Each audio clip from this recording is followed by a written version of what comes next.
Okay, I finally get to sit down and talk with you guys about my 4 week progress of 75 Hard. Um, as always, if you don't know what 75 Hard is, it is a program, a mental strengthening program that was created by Andy Frisella, who is the founder of First Form. And there are 5 rules that you need to do every single day for 75 days. And if you do not complete even one all the way through, you have to start all the way from the beginning.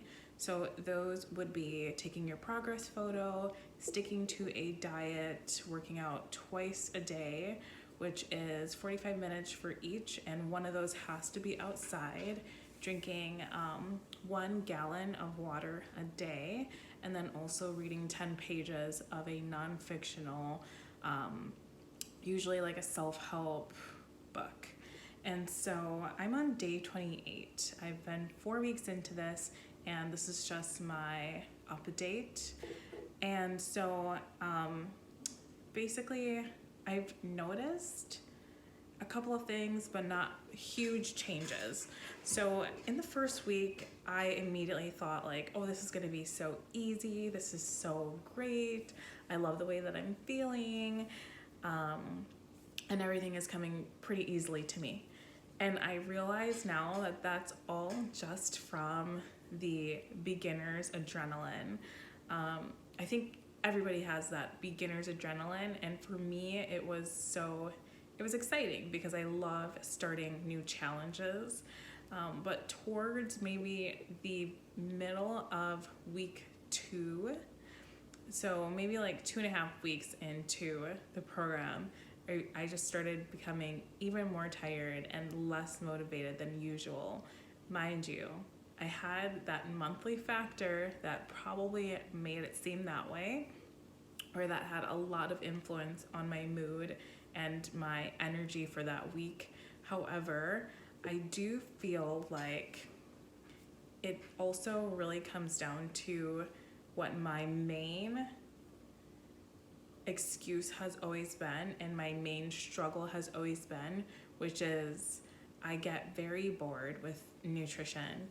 Not so much the health aspect, because I love eating healthy foods. I love knowing, what's going on with the things that we eat and how it affects our body and how it can promote certain areas and muscles and like brain triggers, things that create cognitive function in the highest form for our bodies.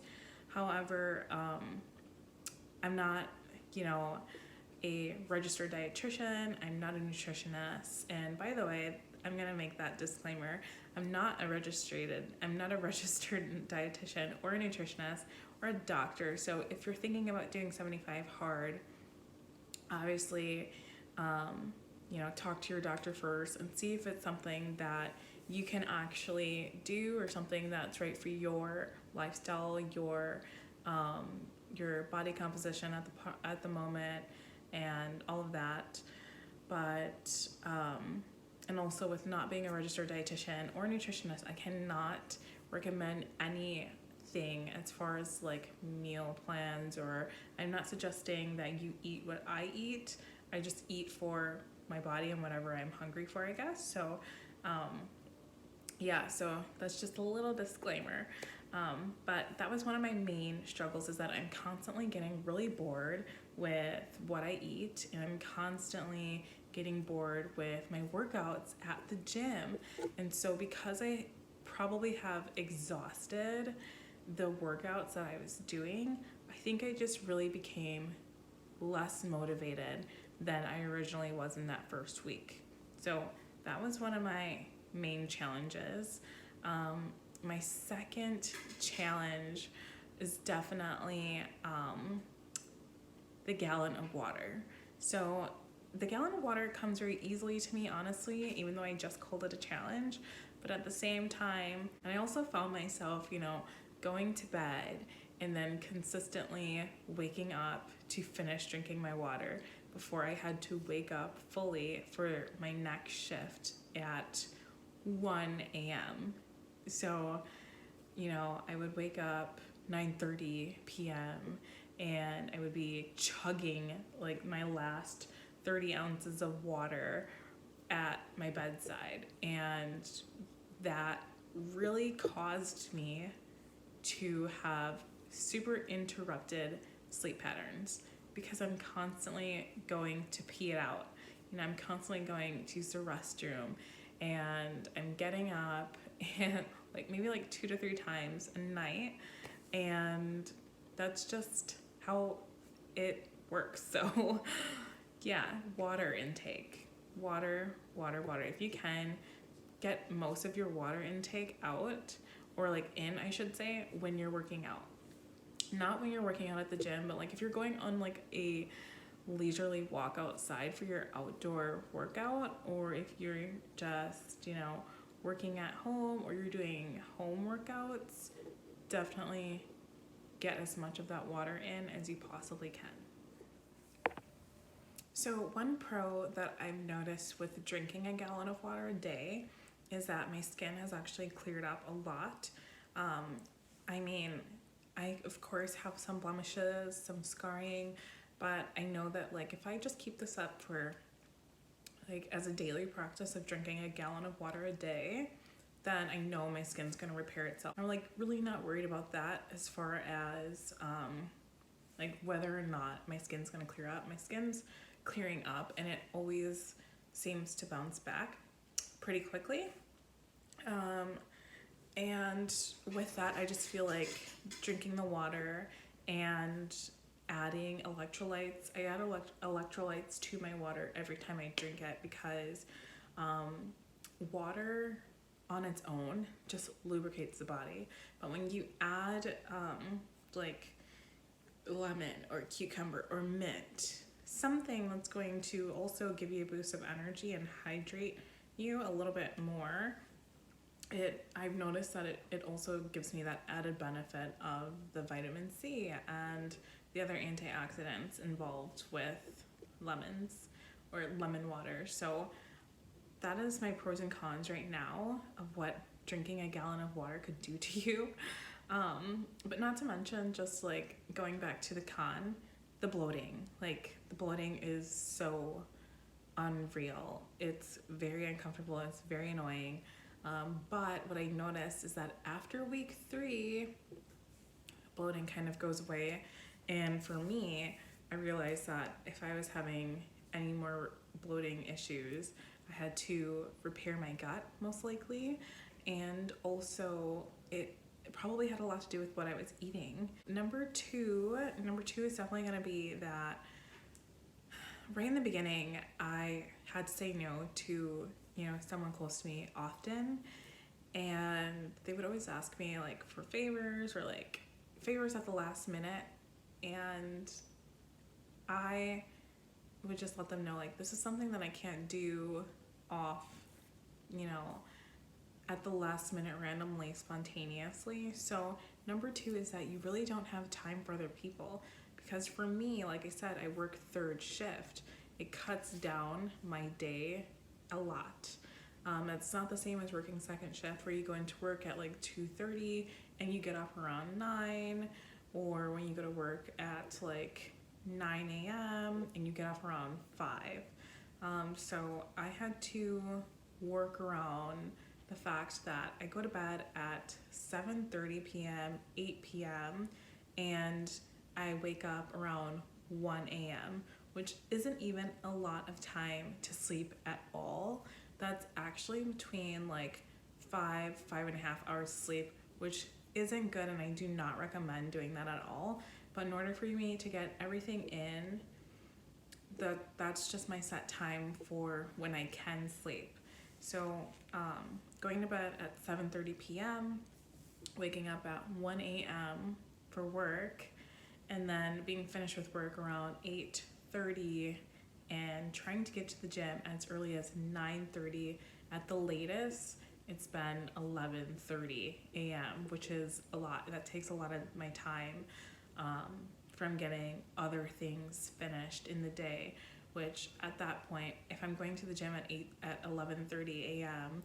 and I'm finishing around 12:30, that means that I don't even have room to like, you know, hang out with someone for 2 hours, most likely, because I'm trying to pack other things in and get my work done, get little side things finished, and also try and like run errands in between.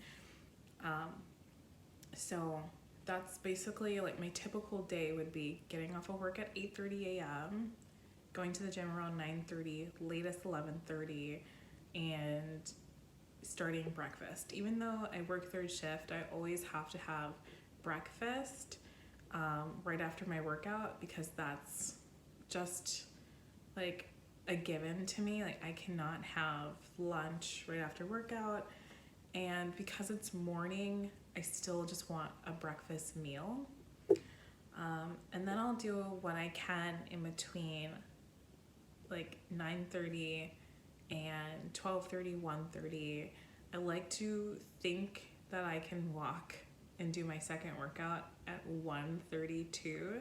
However, it never works out like that, and I'm usually walking around 4:35, which is why I can never get to bed at 5:30, because I typically am too focused on the task at hand and getting that done and finished so that I'm ahead for the next day.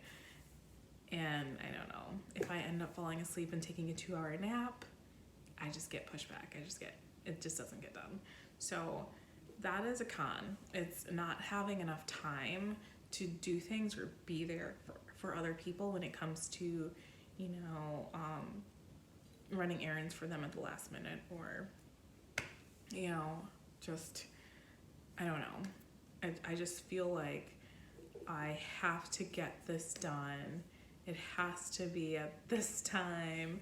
I have other things to do, because I don't just work third shift. Like, I also own a business, and as you can see, here are my products.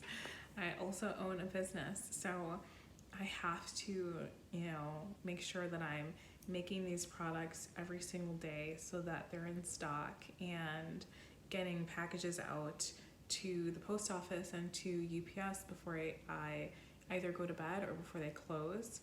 And so there's a lot more involved in my day. But towards the end of the day, after my second workout, I usually have dinner. I almost don't have time to have 3 meals a day. I'm constantly snacking, so I'll have, like I mentioned, I'll have a Luna bar, which is my absolute favorite one. Luna bar, I'll have a piece of fruit, I'll have maybe like a little bit of popcorn here and there. It's usually like a full bag of popcorn, which is 170 or 230 calories. I can't remember. I'm pretty sure it's 170 calories. And after dinner, I will read. And that helps me get sleepy right before bed, because I just like, I feel like reading makes me sleepy. I don't know. So those are my pros and cons. So the third thing that I noticed, in the beginning, I started taking my progress photos first thing in the morning. And over time, I started taking my progress photos just whenever I had the time. Stick to a plan. Stick to a set time that you want to take your progress photo, because your progress photo is pretty much your measure of progress. See, for me personally, I don't have or own a scale, and I prefer to keep it that way, because the last thing I want to do is make this a fitness challenge. I don't want to turn this into a fitness challenge, because if you're working out twice a day, that should already come as a benefit. So you don't have to focus on that at all. But taking the progress photos is very, very, very helpful, but also very, very, very discouraging. Like, I'm taking my progress photos in a bikini every single day, the same bikini, so that I can see as much as my skin and as much as my body as possible. And I'm not wearing like a tank top or, you know, leggings that cover my my lower abdomen. I want to be able to see everything like to the T, because that way I can see if I'm making progress. Now, if I'm taking my progress photos all throughout the day, all willy-nilly, and I have no strict timing, my body is going to fluctuate throughout the day and I'm not seeing any progress, which is what I realized I was doing. I wasn't seeing my progress because I'd be really nice and thin and sore in the morning, and then if I'm taking my progress photo before a day, especially on a day when I'm chugging water just to get to bed by at the latest 8:15 p.m. because I'm so far behind and I'm starting to just gag on this gallon of water and how much I have to chug. If I'm taking my progress photo after that, there's no way that it's going to look like a morning progress photo at all. So just make sure that you're taking your progress photos at the right time. I personally suggest taking it first thing in the morning because you're least likely to remember taking it last thing before bed, in my opinion. That's just my opinion. The progress photos and the reading are typically the ones that slip people up, and they're usually having to go back because they forgot to read their 10 pages or because they forgot to take their progress photos. And so take your progress photo and maybe even read first thing in the morning, because those are the two that you're least likely to remember. Now, for me, I use a tracker, not on my phone. Not on my phone, but I actually write it down. I'm not sure if you can see it, but I made this. You cannot see it. Oh, here we go. I just like wrote this out for all the days that I have to do. It says photo, gym, outdoor, read, and 1 gallon. Sometimes I still go to the gym and I'll do an outdoor workout there because we do have like that. We have like a turf area outside. It's like fenced in where we can work out, and there's weights out there and benches. The assault bike is out there. The rowing is out there. So that's how I like to track. I know that if I use my phone, I would probably forget because I'm someone who likes to write things down. I like to make lists. I like to see what has to be done for the day and cross them off. And so find a tracking method that works for you. You don't have to use the app. There is a 75 Hard First Form app that you can use to track, and from what I hear, it does prompt you on, okay, like, hey, did you do this? Like, you have to do this, or like it just reminds you of the things that you have to do. But for me, I just really don't work like that because notifications really annoy me. So my phone's like always on do not disturb. So going back to reading, the first book I read was Atomic Habits, and it was absolutely amazing. I highly suggest that you read that one.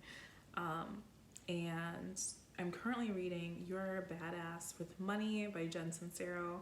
I've already read this book actually, and so I typically don't like to read a book again after I read it because my brain remembers certain areas of the book and will start to like recite them, and I'm just like, yeah, I know. But I'm kind of not getting it that much with this one, so it's really nice. That I don't know, I just like love this book. I love having those like tips and tricks of how to level up your mindset, and I suggest that as well. It's not a book that I would have grabbed, but after seeing a video that Emily Frizella did about nutrition and like what your diet should be like, and like the books she read, I decided that I would pick that up after Atomic Habits. For a really long time, I tried to make myself read every single day, but I think that I set myself to read more than I wanted to, And so reading the 10 pages has really helped me. It makes me feel so much better also to just know that I'm adding educational value to the progression of the type of person that I want to be. And so reading these types of books like The Atomic Habits and hopefully You Can't Hurt Me by David Goggins, and a lot of self-help books has really been something that I look forward to as, for me personally, the last thing that I do at night, because it's kind of become more of a relaxing, a slow down process for me. And so that is something that if you're struggling with, you might find that you will start to like reading and doing all of that good stuff. So all in all, I've really actually been loving this challenge. What I will say is that if you do work third shift, you might want to either adjust the challenge for you. I think that 2 workouts a day is great, honestly, because I love challenging myself. But at the same time, sometimes I just don't want to go. And that is the point of the challenge, because it's a mental strengthening challenge. It is not a fitness challenge. And so even when I don't want to go to that second workout, I still have to go, because I'm training my mind to do what I say for it to do, and for it to not control what I do. If any of what I just said, if anything that I just said made sense. But if you do work third shift, this is not a challenge I would jump into, especially if you are prone to falling asleep in the middle of the day, or if you go to sleep like right after your shift, because you're gonna want to get your workout in immediately after work, because Andy does not recommend, and he does not pretty much allow it, I guess. It's like kind of a unwritten rule. It's kind of like an unwritten rule. Wow, it's kind of like an unwritten rule. It's kind of like an unwritten rule that you do not work out back to back. So even if you are working out at the gym and then you're going on a walk for your second one, you are not, like, that's an unwritten rule of 75 Hard, is to just not do that. So if you're working third shift, you're gonna wanna do your workout right after work. If that's something that you can't do, then probably the best thing to do is to create your own challenge and stick to that, or do the 75 Hard challenge but modify it for yourself and just don't call it 75 Hard. Just use it as a kind of like a template, I guess. If you work more than, so like for me, my third shift is not a full third shift. It's pretty much like a 5.5 hour shift. And so if you're working a 12-hour shift as a medical field professional, or as, you know, a construction worker or whatever, you do not want to do 75 Hard challenge at all. It's not sustainable for you. It's not something that I would recommend for someone who's already sleep deprived and who is, you know, working their butt off to take care of other people. Like for you, like you're already focused on taking care of other people. So then when you're focused on getting this challenge finished, and like I said, it can be kind of like a selfish, a very like, it's a very self-focused challenge or program. This isn't the best for you. Not to mention, like, remember when I started meal prepping in the first like week, that went out the door. That went out the door completely. And yeah, I just eat whatever I think is gonna be right for me. And yeah, I think the last thing that I really want to mention to you guys is that, or the second to last thing, is that with nutrition, I chose a vegetarian like a vegetarian slash pescatarian diet. So we'll just go pescatarian. I've not eaten any seafood yet, but I'm about to very soon because I feel like my protein levels are very low, but at the same time that's actually very normal for me, so I can't blame it on being a plant-based vegetarian or a vegetarian at all.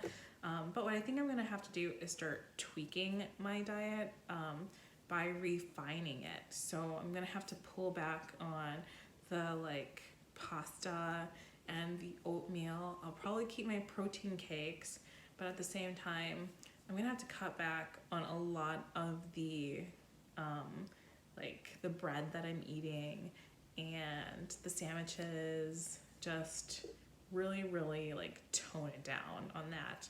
And that's what I mean by refining my diet. Now, we're not allowed to really change our diets in this challenge. It's one of the rules, you know, stick to a diet. But I'm refining it, and there's a big difference between those two. Lastly, I just want to encourage you guys that if you are on the 75 hard challenge, to definitely keep going. Remember, it's not about weight. It's not about fitness. It's not about what you look like at all.